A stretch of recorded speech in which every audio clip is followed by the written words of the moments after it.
I got a new fan. So this one, we can keep this open while it's raining, which we've ran into situations where it's hot in the camper, we need a breeze, but you can't turn the fan on because it's raining. You know, down here in the south, it's actually warm while it's raining, and it's weird. We're not used to that. We're used to it being cold while it's raining because we're from the northwest, sort of. So this should solve that problem, and bonus, we're going to get to do a side-by-side comparison of the premium Fantastic Fan and the premium MaxxFan, which are two huge competitors. So we'll let you know how that works out. So on to the install. It must be Maintenance Monday. Woo! Let's get to work. I am replacing our old fan. I think it was made by Fantastic Fans. Who knows? It came with the camper. It's like 15 years old. So we're going to update it with a new MaxxFan that works really well. Never done this before, so just going to take it apart and figure it out. Installing the new MaxxFan is fairly simple.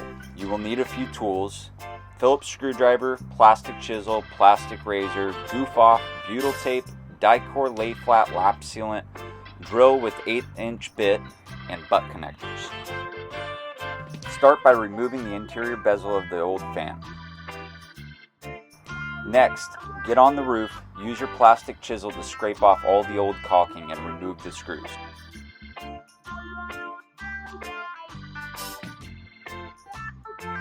Gently pry the old fan up and cut the wires. Be sure to cut them close to the fan so that you have plenty left to work with. Discard the old fan and finish cleaning and prepping the surface with goof-off.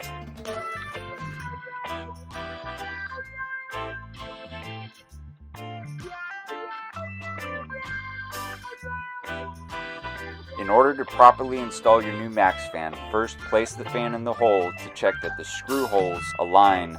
If not, you will need to mock up and drill new holes. If they align, move on to the next step. Lay butyl tape around the outside circumference of the hole in the roof. Butyl tape is an adhesive and acts as an added layer to keep leaks out. Line up your screw holes and firmly press the fan base onto the roof. Install all screws and tighten until they're snug.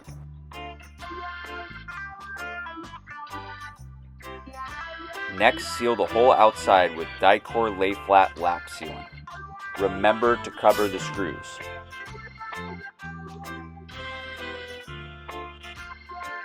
Marry the wires together with some butt connectors and place the fan onto the base. Secure it down with 4 screws onto the side holes.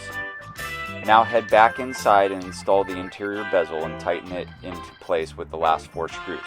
We really like our new MaxxFan, and it is so nice to be able to operate with the included remote while laying in bed. Check out all the supplies we use for this project in the description below. We have links for you to purchase them.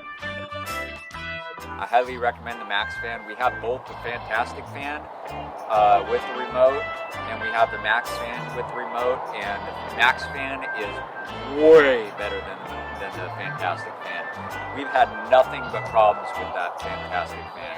It does work, when it wants but to. it's temperamental. It's very temperamental, to the point where I'm considering in the future we might swap it out for a MaxxFan, because we have the Fantastic Fan is in our bathroom, and then the MaxxFan is in the living room. Hey.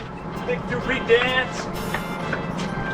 Thanks for watching this week's Maintenance Monday. If you enjoyed it, hit that like and subscribe so you'll never miss another episode.